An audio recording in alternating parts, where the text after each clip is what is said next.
Всем привет, друзья! Вы на моем канале Никита Покрышкина о кето-бодибилдинге, и мы в Ушуае. На этот раз мы прилетели на самый край света, в провинцию Огненная Земля, чтобы увидеть зимнюю сказку в Аргентине. Но у природы были свои планы. В поисках снега мы погрузились в магию самого южного города и узнали, как живут на границе с Антарктидой. Мы пообщались с местными, выяснили, что здесь делают русские. Да, я купил свое жилье. Попробовали природу на вкус и наконец-то разобрались, чьи же все-таки Мальвинские острова. Приятного просмотра.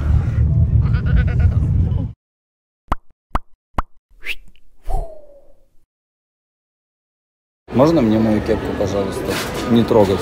Пожалуйста, можно не трогать мою кепку?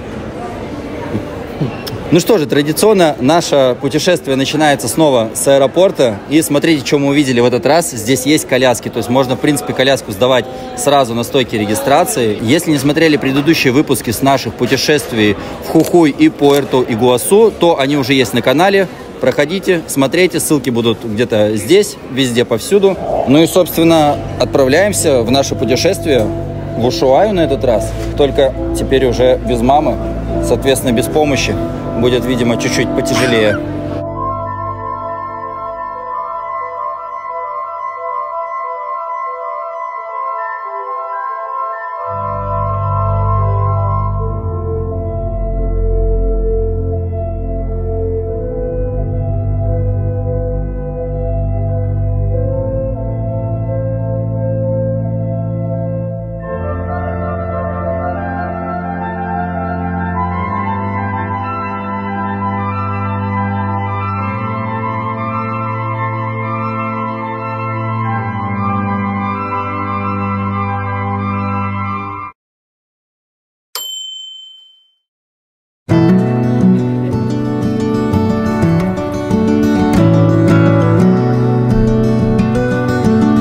Офигеть, друзья, тут такой воздух.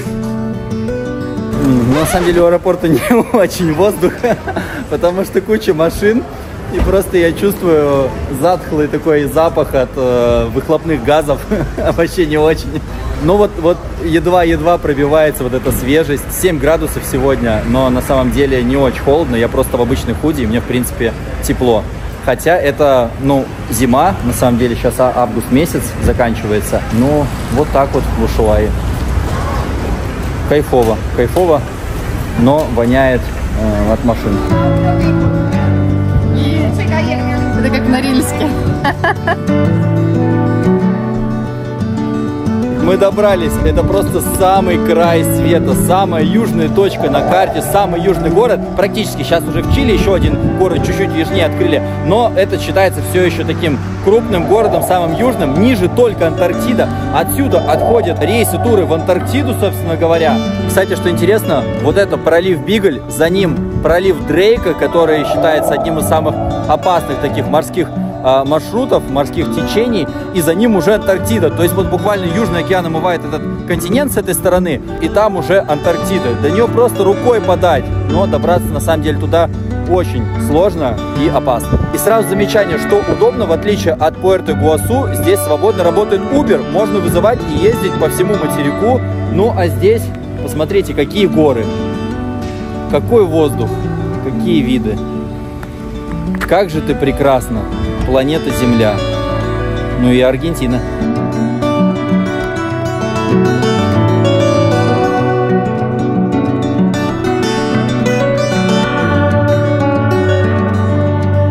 Bienvenidos. Acá vivo hace 44 años. ¿Y no te querías trasladar a otro lugar? A mí me encanta Ushuaia. Sí, conozco otros lugares, pero siempre vuelvo acá porque me gusta. Más allá del frío, es un lugar tranquilo, la gente es buena, las montañas, la pista de esquí, para ir a visitar la isla de los pingüinos. Hay muchas cosas, el trencito del fin del mundo, el viejo presidio, una gran ciudad turística. ¿Todo el año en nieve y invierno? No, tenemos unos meses de invierno, como en junio, julio, agosto, y después ya se pone lindo, en primavera se pone lindo, y tenemos un verano, no hace calor, pero es lindo. Otras cosas en verano como caminatas, tenés muchos lagos, lagunas para recorrer. Acá la desventaja es el frío, por ahí. Precios Los precios más o menos un poquito caros. A comparación del resto del país un poquito caro. Tienes todos los productos, no hay problemas. No hay problema con eso, sí. Интересно, мы сейчас узнали, что здесь есть маршрутки, их называют комби. То есть мы такого не слышали в Аргентине, в остальных городах. То есть везде автобус, либо коллективы чаще всего используются в Аргентине. А здесь еще есть комби.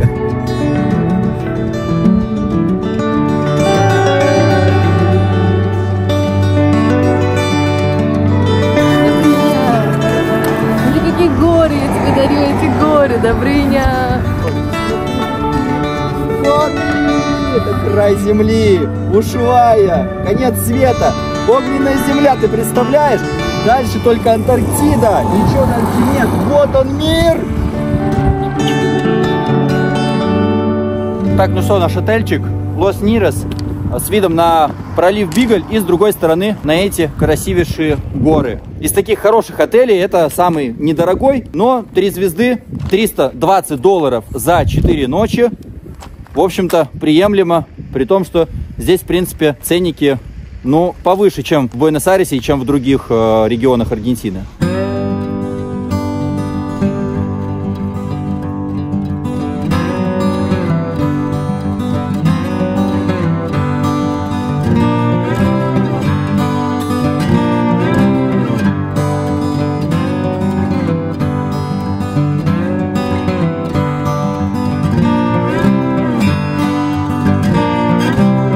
Ну что, как видите, в этот раз решили немножко шикануть, хватит нам уже чалиться в путешествиях по съемным домам. Отелей класса выше, в Ушуае 4 или 5-звездочных будет, наверное, всего 1, может быть 2. Ну, поэтому вот этот отель считается довольно крутым.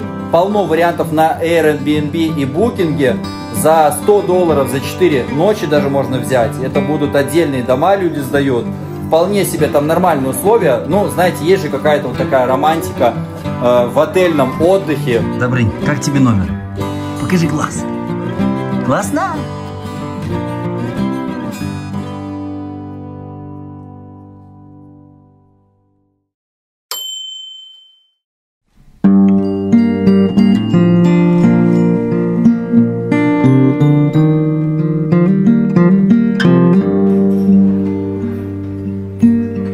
Завтрак в отеле. Еще одно преимущество отельного отдыха и $320 за 4 ночи – это то, что здесь включен завтрак. Завтрак довольно, кстати, богатенький для Аргентины. То есть есть даже разные виды мяса, сыры, яйца и так далее, что довольно приятно. Причем в неограниченном количестве. Не как это было в Пуэрто-Игуасу, где одно яичко давали. Поэтому даже если вы сэкономите на отеле, то там не будет завтраков, поэтому так будет даже выгоднее. This is my winter song to you. The storm is coming soon. It rolls in from the sea. Ну, наконец-то хотя бы здесь у нас получится сделать кето-завтрак. Все по кето. My voice a beacon in the night. My words will be your light to carry you to me. It's love alive. It's love alive, it's love.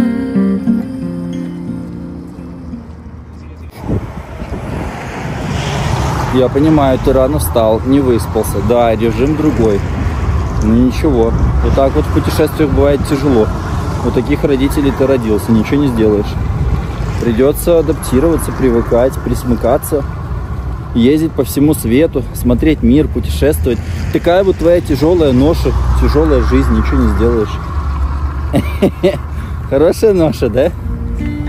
Усуая, а именно так правильно произносить название на испанском, расположен на берегу канала Бигль, который соединяет Тихий и Атлантический океан. Бигль в честь лодки Чарльза Дарвина, на которой он проплывал эти земли в своем кругосветном путешествии в 19 веке. Но первые европейцы открыли эти земли еще в 1520 году с экспедицией Фернана Магеллана. Собственно, поэтому тут есть Магелланов пролив и обитают магеллановые пингвины. Смотрите, пингвин! Шутка. На самом деле сейчас конец августа и не сезон пингвинов, их здесь просто нету, а это птицы, которые похожи на пингвинов. И некоторые туристические компании обманывают так туристов, продают туры на остров с пингвинами, люди туда приезжают, кого-то фоткают, потом говорят, что это как бы не пингвины, а вот птицы. Да, за пингвинами сюда надо приезжать в другой сезон. Но мы поговорим о них в будущем ролике по Пуэрто-Мадрине, поэтому не забудьте подписаться. Ушуайа, вернемся к традиционному переводу, находится в провинции Тьерра-дель-Фуэго, в переводе «Огненная земля». И, как я уже говорил, это самый южный город Земли. Ниже есть только небольшой чилийский поселок. Привет, меня зовут Иван, я сейчас живу в Ушуайе на Огненной земле. Это там самый-самый край южного континента. И я родом из Молдавии. У меня был долгий путь сюда через Шпицберген, Дагестан, Москву и потом приезд в Аргентину, где мы решили, что нам нужно еще дальше забраться, и забрались вот в Ушуаю, на самый край земли.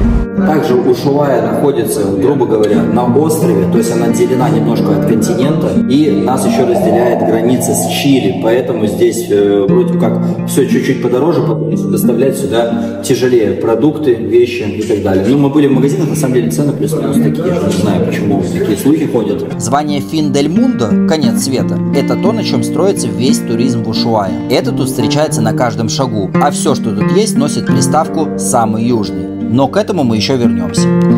This is my winter song. Нашли магазин с сувенирами. Здесь просто сам магазин состоит из сувениров с разных стран, городов. Смотрите, деньги, карты. Люди сами привозят, и вот здесь это все размещается. Прикольно. Класс. Давай купим Добрыни такой. Давай купим Добрыни вот это. Но есть в истории Ушуайи и грустная память. Как я уже говорил, название этого края – Огненная земля. Название и правда красивое, но получило оно его из-за ошибки. Когда экспедиция Магеллана приплыла к берегам, то вся земля была покрыта огнем. Первооткрыватели подумали, что это извергаются вулканы, а оказалось, что это местные племена Ягана просто жгли костры на берегу, пытаясь согреться. В 19 веке, осваивая эти земли, испанские колонизаторы старались жить в мире с местными индейцами и обучали их своей культуре. Но были и враждебные племена. К сожалению, в ходе стычек с коренным населением Яганы подверглись геноциду и в результате исчезли. А их изолированный язык, ямана, вымер с последним носителем в 2022 году, но сохраняется как память. Этот край очень похож на Шпицберген, место, где мы с моей супругой проработали очень долго, получается 2,5 года практически безвыездно мы там пробыли. Видели полярный день, полярную ночь, и там очень похожий климат, работа в туризме. Поэтому, когда мы сюда приехали пожить на несколько месяцев, мы практически сразу решили, что да, это наше, и мы остаемся здесь. Мы пытаемся здесь делать туризм, мы живем здесь, потому что нам нравится, здесь красиво, потрясающая природа и очень много разных активностей, которые нам подходят и по душе. Что же тут делают? В принципе, становится понятно уже гуляя по городу. На главной улице сплошные магазины для горного туризма. Помимо этого, Ушуайя – это чуть ли не главный центр горнолыжного отдыха для всех стран Южной Америки. Ну, во-первых, на всем континенте в принципе не так много мест с заснеженными горами, а во-вторых, здесь довольно долго лежит снег на склонах. И кроме всего, можно кататься на лыжах уже на высоте 200 метров над уровнем моря. Надо понимать, что город Ушуайя расположен прямо в Андах, вбит в него, можно сказать. И здесь вот такой вот довольно резкий подъем, то есть только вот внизу можно где-то снять отель и жить на ровной местности. Но в остальной части города придется вот так вот постоянно вверх карабкаться.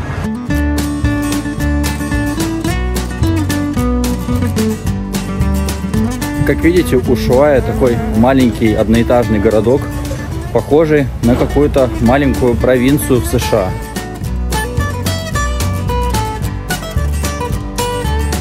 До Антарктиды отсюда всего около 1000 километров, поэтому местный порт служит отправной точкой всех круизов в Антарктиду.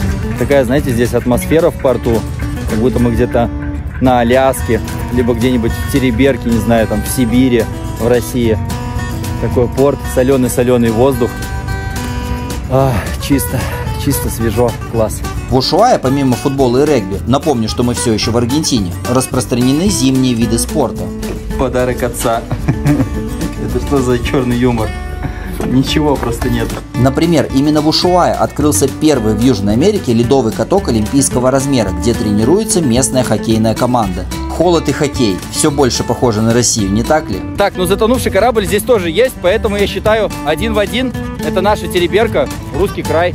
Очень похоже. Мы находимся примерно на той же широте, что и Москва, только со знаком минус, конечно. Но чисто внешне это копия других северных портовых городков, например, из Норвегии, Дании или той же Аляски. Однотипная уютная архитектура, где даже современное жилье строится в похожем стиле. Но выглядит это немного странно. Да, я купил свое жилье. Мы на самом деле купили, потому что в Ушуае очень сложно снимать жилье на долгое время. Мы за время жизни в Аргентине поменяли 10 квартир. И, соответственно, 4 из них в Ушуае. А из-за того, что здесь туризм, здесь многое сдается на Airbnb, и, соответственно, очень сложно найти что-то, что тебе сдадут хорошее, но постоянно, практически невозможно. Мы решили, что за 5-7 лет, сколько мы здесь предполагаем быть, мы лучше купим квартиру, и это по деньгам выйдет столько же, сколько снимать вот за те же 5-7 лет. Стоит отметить еще, что Ушуае – один из самых безопасных городов Аргентины, да и всей Латинской Америки. Поэтому тут нет решеток на окнах. Существует мнение, что в городах с более суровыми погодными условиями люди более сплоченные. Да и население – 80 тысяч человек. Хочешь не хочешь – сдружишься. Из минусов. Город нам показался грязный. И дело даже не в слякоти под ногами. Слишком много машин. Ожидаемой свежести края света тут совсем не чувствуется. Поэтому мы сразу решили отправиться поближе к Антарктиде. Ну что же, мы приехали в порт Ушуае. Отсюда отходят корабли туристические на пролив Бигаль. Оля. Y somos rusos. Hablamos un poquito español. ¿Cómo es? Excursiones tienes para Beagle, para pingüinos y todo eso. Díganos, por favor. Y Parque Nacional, acá o es diferente. Solo diversión acá. Está bueno el español, pero si quieren podemos hablar en ruso también. Мы делаем экскурсии на канал Beagle, но не...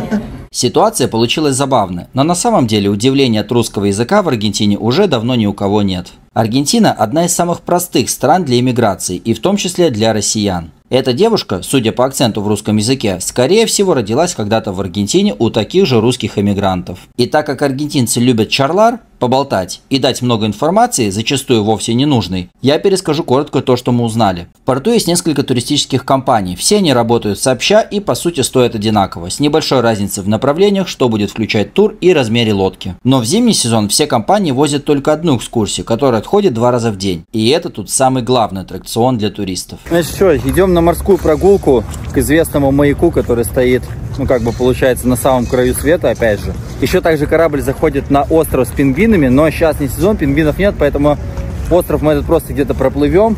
Билет на человека стоит 60 тысяч песо сегодня на август 2024 года. Это примерно 4-5 тысяч рублей.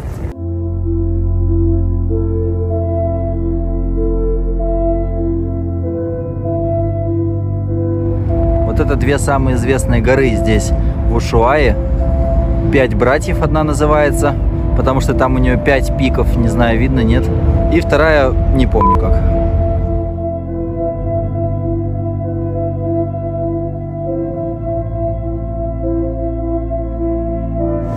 Ушуая, ты прекрасна.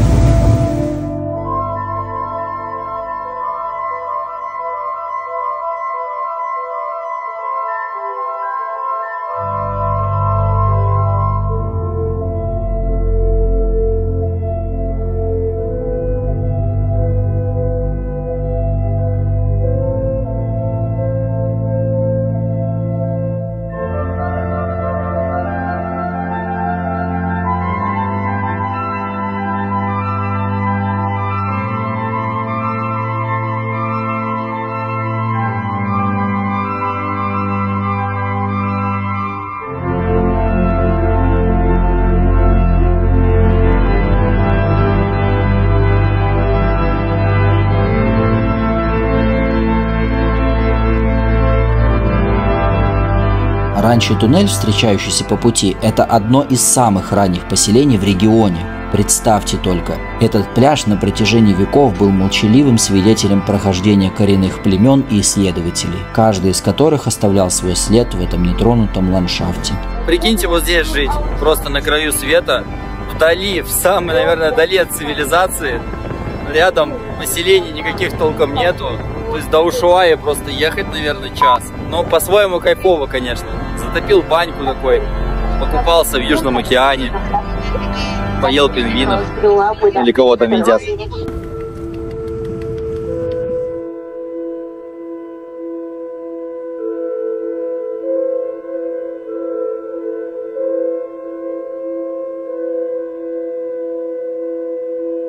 Еще одна достопримечательность в Ушуае – маяк на краю света. Да, здесь все на краю света, и это действительно самый южный маяк на планете Земля. Чем он известен? Открыт он был в 1920 году, и он работает каждые 10 секунд.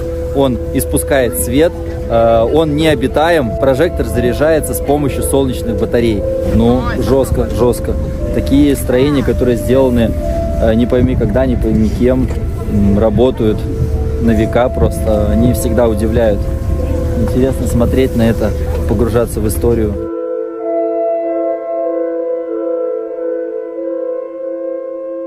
Интересный факт. Многие думают, что это тот самый маяк, который описывает Жюль Верн в своем известном романе «Маяк на краю света». Но на самом деле он говорит там про другой маяк, который находится немного севернее и восточнее отсюда, но тоже в Аргентине. И там все плюс-минус то же самое, что и здесь, но все-таки это немножко про другие места. Тем не менее, менее известным или менее красивым этот маяк не становится.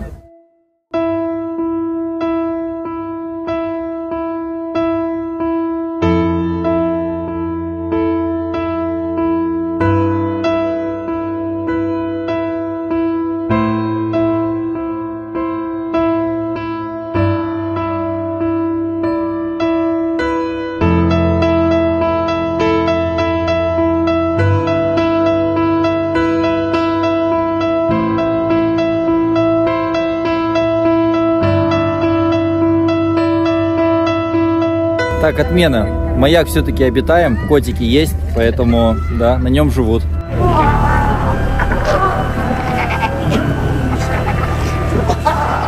Колония морских львов. Котики были, морские львы. Смотрим дальше.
А еще мы находимся на границе с Чили. То есть вот этот вот берег это Аргентина, а этот берег это уже Чили. То есть граница вот буквально в 10 метрах проходит. Что ж, нас привезли на какой-то остров, на котором есть смотровая площадка. Ну и в принципе погулять. Такое вот развлечение сделали для туристов. Но вода, стоит заметить, здесь прям вообще прозрачная, хочется окунуться. Еще бы здесь, вы знаете, баньку построить, наши бы вот, да, был бы этот бы курорт в России. Наши бы уже давно здесь построили бы бань, можно было просто арендовывать, останавливаться на ночь, в баню идти и купаться вот здесь же в воде. Кайфовенько было бы. Смотрите, куда нас привезли.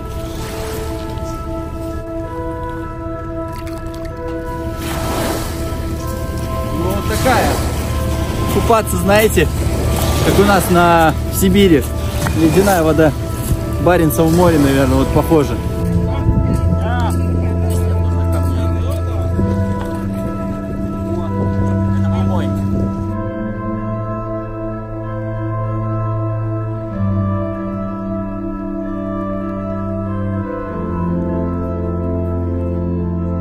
Ну это вот тундра, Норильск, мох, растения вот эти все.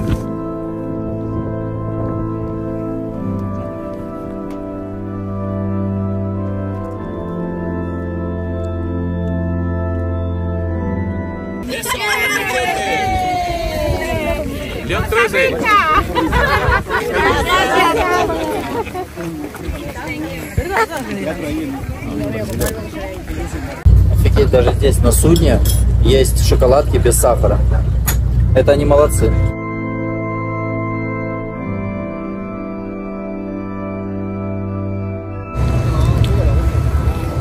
Мы подумали, что здесь пробок не бывает, город-то маленький. Но как бы нет, вечер, и даже здесь есть пробки. Это на самом деле радует, что все во всем мире страдают от одинаковых проблем. Мы были очень впечатлены этой прогулкой и, конечно, успели проголодаться. И тут нас ждало еще одно удивление, потому что у Ushuaи есть что предложить туристу. Это местное блюдо называется Cordero en la Cruz, переводится как барашек на распятый на кресте. Дело в том, что здесь такая удачная местность, горы расположены, удачное пастбище, здесь очень много овец. И это местное такое блюдо, вот барашек. Здесь также очень много сувениров из бараньей шерсти. Здесь можно попробовать одного из лучших барашков этого региона.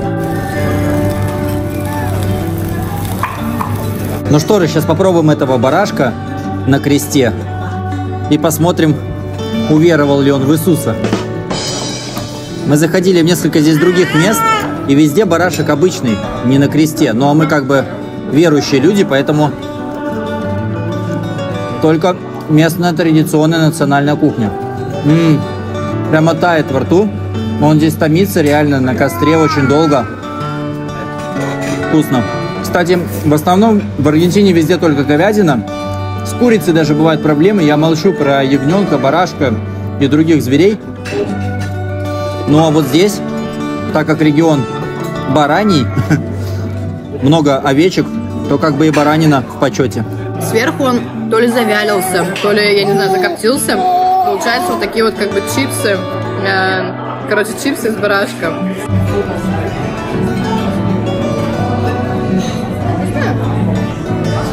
Лучшее, что можно дать ребенку на прикорме, это мясо, это масло, яйца и постный мозг, постный бульон. Самые полезные вообще ингредиенты, продукты. Добрый.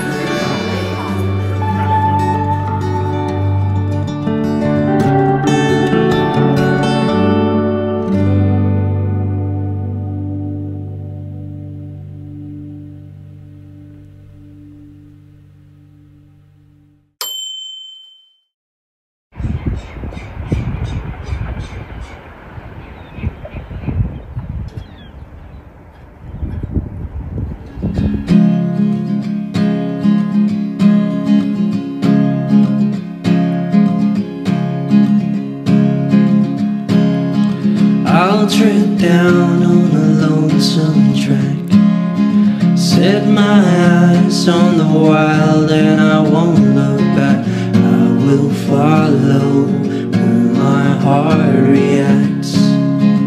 Приехали на еще одну достопримечательность в Ushuaia, и это самый южный поезд, самая южная железная дорога. Ее строили каторжники, которых сюда ссылали в прошлом веке. О каторжниках в Ushuaia мы еще поговорим. Здесь это требует отдельного повествования.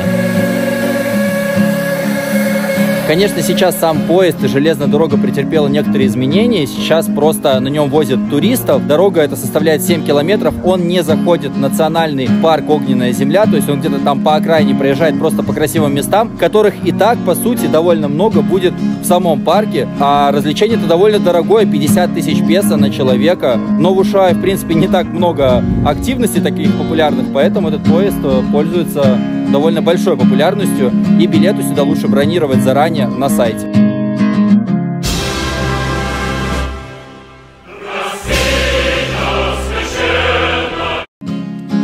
Venture out to the great unknown.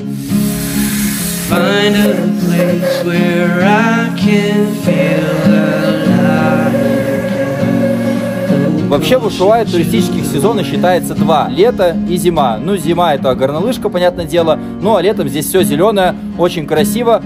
Также рекомендуют приехать осенью. Представьте, когда вот эти все деревья, горы, они покрываются в разноцветную листву. Ну и зимой вот это все в снегу, тоже очень красиво. Но погода в Ushuaia довольно переменчива. Поэтому сейчас конец августа, тоже зима. Но как бы вот все растаяло.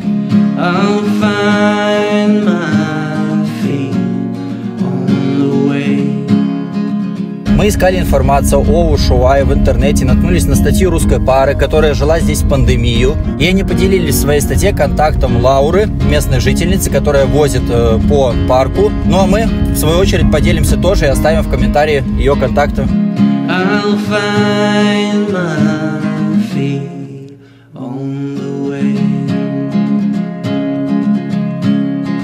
По парку в летнее время года можно перемещаться пешком, но вообще он довольно большой, поэтому сюда нужно доехать как минимум на автобусе туристическом, либо на такси. А если просто поехать в таком общественном автобусе, стоит 20 тысяч песо с человека, вас просто довозят до центрального визитор-центр, вы там гуляете, как бы едете назад, то есть вы не можете посмотреть весь парк, поэтому на машине, конечно, гораздо удобнее.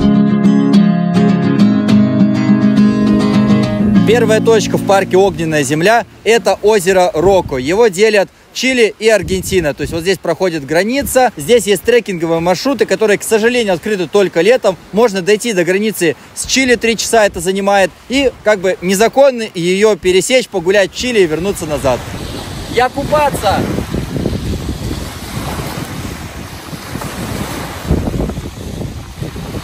Как Балтийское море в январе месяце. Мне кажется, вчера Южный океан был просто теплее. Кость, смотри, это калафаты. Ягода. Помнишь, мы вчера видели варенье в магазине? И я говорила, что это за ягода интересная. И вот Лаура рассказала, что это как раз кустарник, на котором растет эта ягода местная. Она похожа на чернику.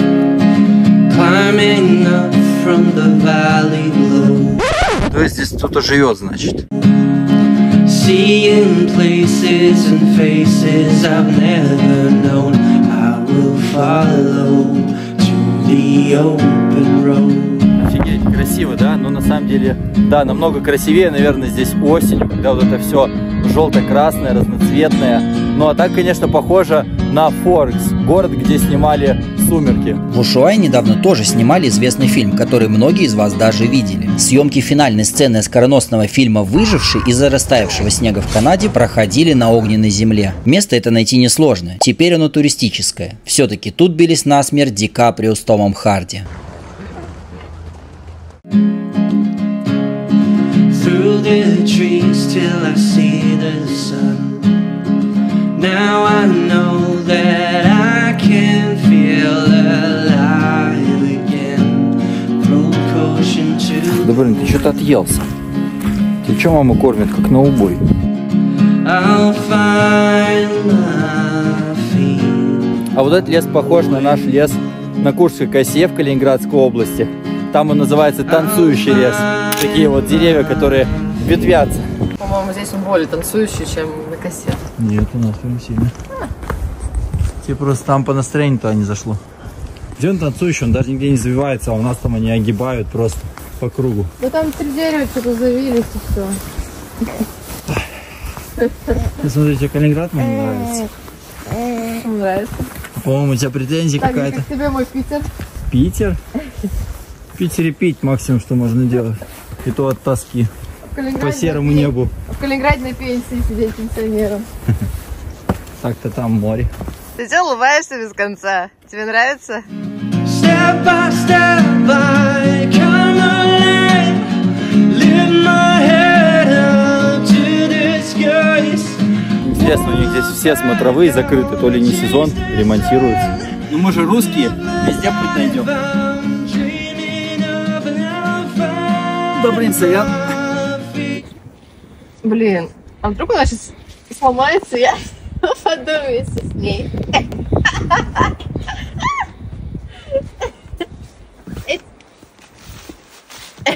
I'll find my feet on the way.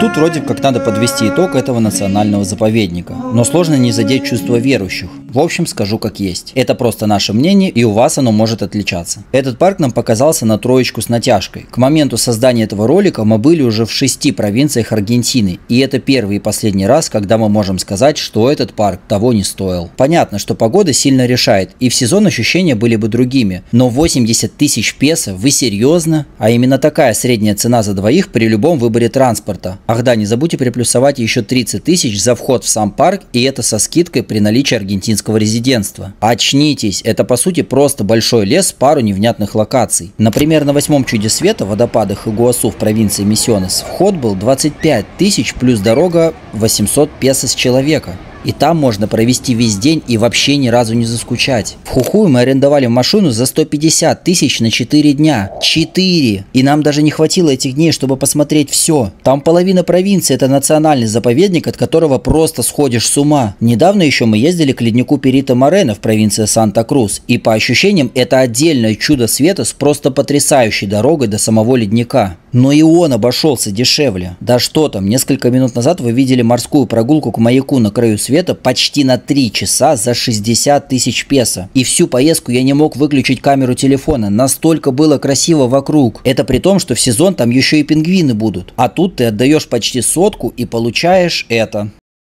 Заповедник Огненная земля, ну, слушайте, в целом классная вещь, но по сути в заповеднике такая же природа, как и вне заповедника, и можно увидеть ровно то же самое, ходя по другим местам возле той же Ушуаи. Поэтому такое мнение, конечно, у меня двоякое. Можно сказать, что это классное место, обязательно к посещению. Можно сказать, что если вы не попали в заповедник, но погуляли в целом по прибрежной стороне острова и немножко вглуби, вы ничего не потеряли. Напомню, поезд — это отдельное развлечение, и, кстати, по мнению многих, относительно цены тоже спорное. Фильм «Выживший» снимали вообще в другом месте и бесплатном. Получается, тут из достопримечательности, по сути, граница с Чили и дорога. Ну, в общем, решайте сами. Казалось бы, да, просто какой-то пятачок. Но вот здесь есть знак, обозначение, что это дорога 3. Конец панамериканской трассы. Она начинается здесь, ну, либо заканчивается. Идет через всю Америку, через Южную Америку, Мексику, США. И приходит на Аляску. Просто через 2 континента. Вот здесь вы можете стартовать и приехать на Аляску. Прикиньте, то есть практически в Россию. Офигеть просто! Снова эта надпись. Мальвинские острова аргентинские. Что-то мне это напоминает. Мальвинские острова наши, другими словами. Но вообще-то они до сих пор вроде как британские. Тут мы окончательно запутались и попытались разузнать все у местных. Мальвинские острова, они мальвинские. Каждый считает их своими. Но на камеру говорить никто не захотел. Уж очень больная тема для ушуайцев. Кстати, правильно сказать огненных, если довериться этой надписи на главной площади города. Мальвинские острова аргентинские и фуегинские, то есть коренных жителей огненной земли. В общем, это глубокая и действительно интересная тема, где можно провести много параллелей. Пум-пум-пум. С чего начать? Аргентинцы считают их своими, так как они были первые, а британцы, так как они сильнее. За них Аргентина даже вела войну в прошлом веке, но так и не смогла выиграть у Британии, и до сих пор они по этому поводу вроде как переживают. В каждом крупном аргентинском городе есть своя площадь Мальвинских островов, а по стране тут и там разная символика с напоминанием, что Мальвинские острова наши. В Буэнос-Айресе, например, почти на каждом автобусе есть соответствующая надпись. Но объяснить про этот конфликт стоит именно в Ушуае, так как он затронул их больше всего из-за близости к островам. Итак, если вы попадете на сам архипелаг, то там табличка уже гласит, что это не Мальвинские, а Фолклендские острова. И насколько это больная тема для местных, хорошо показывает ситуацию, которую еще недавно обсуждал весь мир. В 2016-м на Огненной земле проходили съемки самой популярной во всем мире британской телепередачи о машинах Top Gear. До Ушуаи в провинции Тьерра-дель-Фуэго. В серии выпусков из Патагонии главный ведущий Джереми Кларксон приехал на эти земли на машине с номерами, прямой отсылкой к войне 1982 года. Местные просто взбесились, напали на всю съемочную группу и побили их машины. Те были вынуждены в спешке покидать Аргентину. А скандал, который разразился после, заставил публично оправдываться телеканал BBC и втихую утилизировать машину с номерами. И чтобы правильно рассказать, в чем суть проблемы, надо немного погрузиться в историю. Я постараюсь максимально коротко. Вообще название Ислас Мальвинас происходит от французского города. Первые мореплаватели французские, когда пришли, открыли эти острова, назвали в честь своего города, а испанцы, когда захватили эти территории, уже переименовали его на свой лад Лас Мальвинас. Вообще первые были португальцы, а французы и англичане основали поселения с разных сторон и не знали друг о друге. Испанцы, в свою очередь, выкупили территорию французов и выгнали англичан, положив начало этим распрям. Далее тут вообще вроде бы как никто не жил, так как острова эти по сути никакой природной ценности не несут, нефть там не добывают, они просто есть. Да, у них важное стратегическое расположение в Южной Атлантике, но первый и последний раз, когда Аргентина воевала с другой страной, если не считать войну за независимость Аргентины от испанских колонизаторов и соседями за территории, это как раз за эти самые острова. Кстати, в войне за независимость Аргентине помогала все та же Британия, но поговаривают, что не по доброте душевной, а чтобы ослабить своих врагов испанцев. Потом, в какой-то момент острова эти заселяют жители огненной земли и вроде как живут, добра наживают. Но неожиданно в 1829 году приходят те самые друзья-британцы, выгоняют местных, строят военную базу и провозглашают их фолклендскими. Аргентина только получила независимость и не готова воевать. Она не раз требует вернуть острова, но все тщетно. Так и проходит много лет, казалось, все уже забыли. Но в 1976 году в Аргентине с помощью военного переворота приходит к власти, угадайте кто? Военная диктатура. Вообще, за небольшим исключением, она тут была с 55-го, и именно ей некоторые приписывают последующие экономические проблемы Аргентины, которая за несколько лет погрязла по самую шею. Да что там, она просто искупалась в крови. А чтобы набрать политического рейтинга и бросить пыль в глаза граждан на проблемы, решает отвоевать назад себе Мальвины. Hoy, 2 de abril, recién hemos comenzado con la actitud de recuperar las Malvinas. Маленькая победоносная началась в 1982, а закончилась через 2 с небольшим месяца сдачи в плен и капитуляцией Аргентины. Сначала военные свергли британского губернатора и заняли острова. Но Маргарет Тэтчер это не понравилось, и она отправила военно-морской флот Британии в помощь. Плохо обученные молодые солдаты не были готовы к такой войне и начали сдаваться, предварительно потопив несколько кораблей не разорвавшимися устаревшими бомбами. Аргентинцы потеряли 649 человек, а британцы 258. Военная диктатура поняла, что не способна даже воевать, и сдала власть на честные выборы. Сейчас на, получается, Фолклендских островах живут британцы, сделали там себе маленький Лондон и на въезде раздают брошюрки с напоминанием, что тут запрещена любая символика Аргентины, вплоть до заключения под стражу и экстрадирования. А милые англичане приветствуют туристов вот такими надписями на окнах. Претензия Аргентины на территории островов была добавлена в конституцию страны. Во всем мире все одинаково. Все, походу, борются и отстаивают свои территории. Что довольно прискорбно, потому что все в мире для всех людей общее. Мы все один вид. И надо вообще вместе развиваться и стараться лететь на другие планеты и порабощать другие виды. Вот так. Это будет лучше, чем убивать друг друга.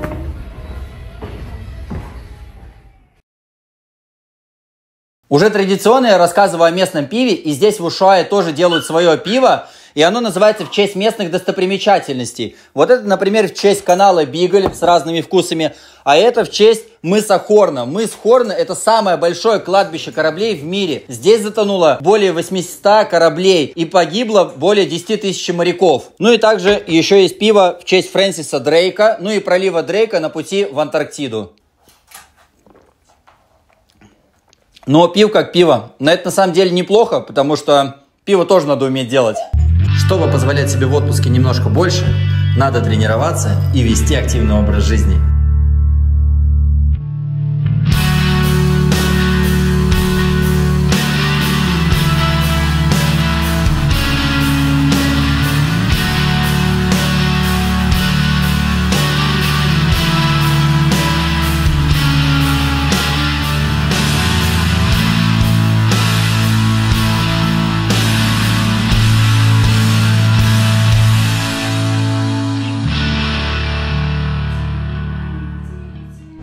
Реклам. Записывайтесь ко мне на онлайн-тренировки. Мои клиенты получают 100% результат. Помимо программы тренировок вы получите еще программу питания, разбор анализов и подбор БАДов.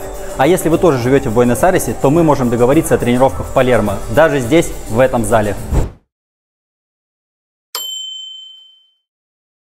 В крайний день нас ждало еще одно сомнительное путешествие – музей бывшей тюрьмы. Знаю, слово «музей» уже наводит тоску, но в Ушуае в принципе немного достопримечательностей, а это вроде как важное место для понимания города. Поэтому мы не могли вам его не показать, но о всем по порядку.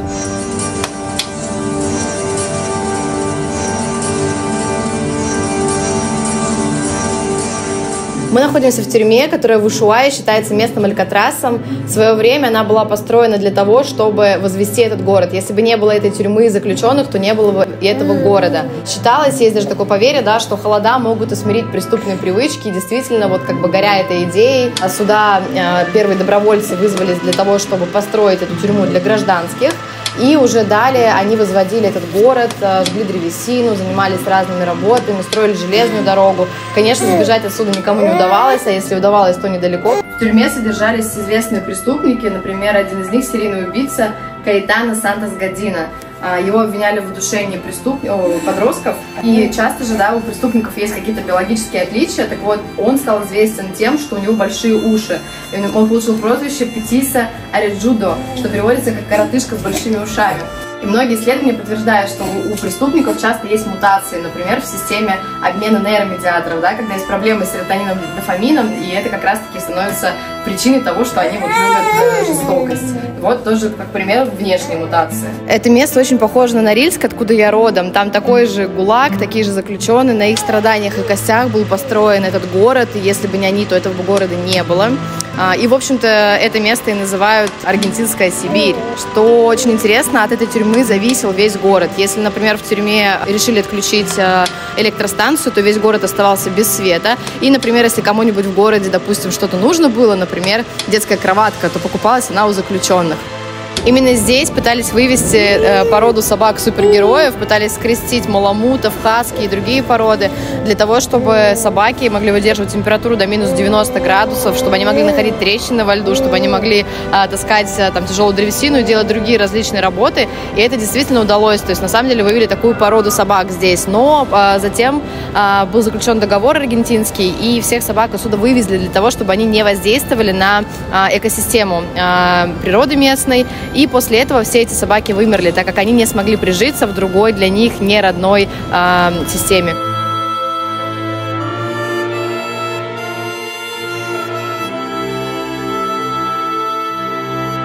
У нас в центре Санкт-Петербурга есть Трубецкая тюрьма в Петропавловской крепости.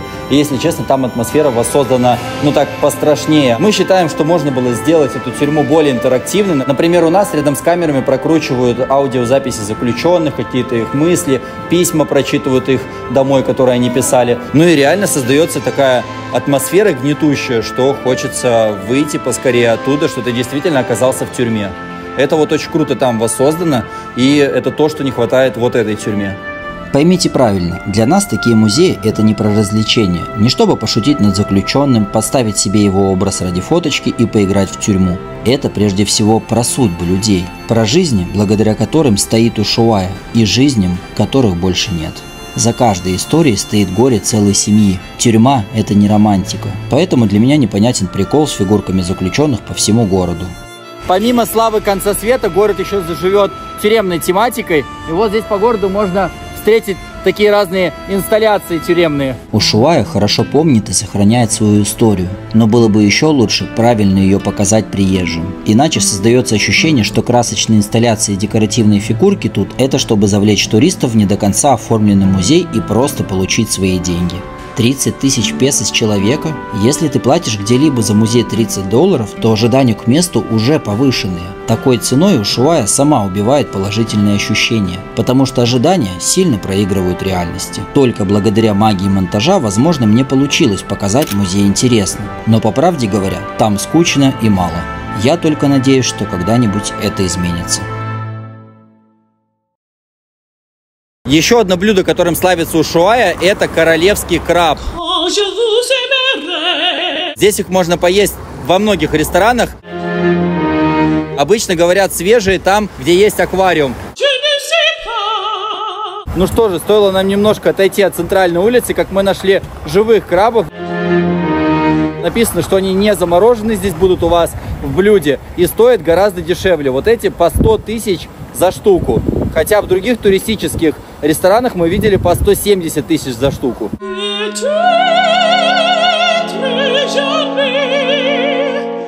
Офигеть, похоже просто на чужого какого-то.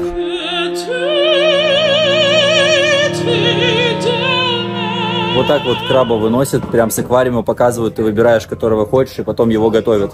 Фото. Это какие-то издевательства над животным.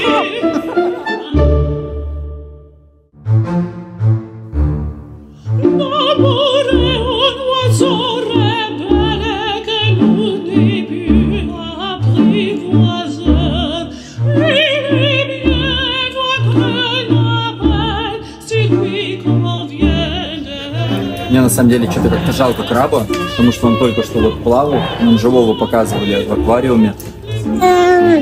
И просто сварили его, не знаю, за 10 минут, наверное. А там его друзья продолжают плавать и видят, как его здесь режут. Грустное какое-то видео получается. Вон они даже еще могут его видеть здесь. Есть там какая-то фраза, которая сюда подходит? Девиз, стихотворение. Ну типа, все мы там будем. Не убей, или как там? Не убей, сюда не подходит. Не свари. Такова жизнь. Сильный поедает слабого. И как тебе краб? Может, очень. Самое известное пиво в Аргентине, Патагония, вот это. И мы предположили, что вот это место, которое изображено, это здесь, в Ушуае, потому что Ушуае это Патагония, и здесь очень похоже на лагуну Эсмеральда, Голубое озеро и вот эти горы. Возможно, это оттуда. Ну все, я считаю, как бы все галочки в жизни расставлены. Смысл вообще чуть дальше пробовать. Когда тебе просто 8 месяцев, ты уже пробовал королевского краба, баранину распятую на кресте.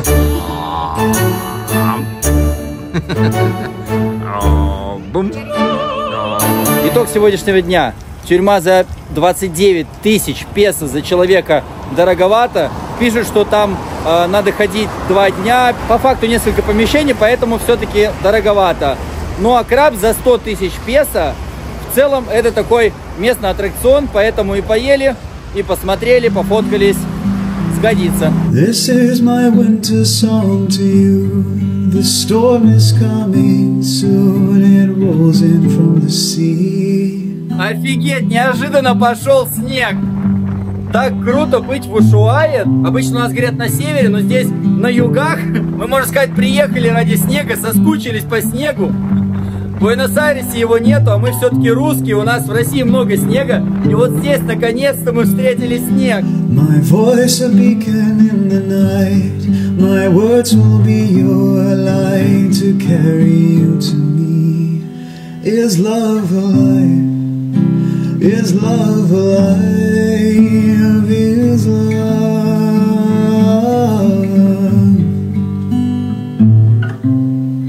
В Ушуае погода меняется довольно быстро.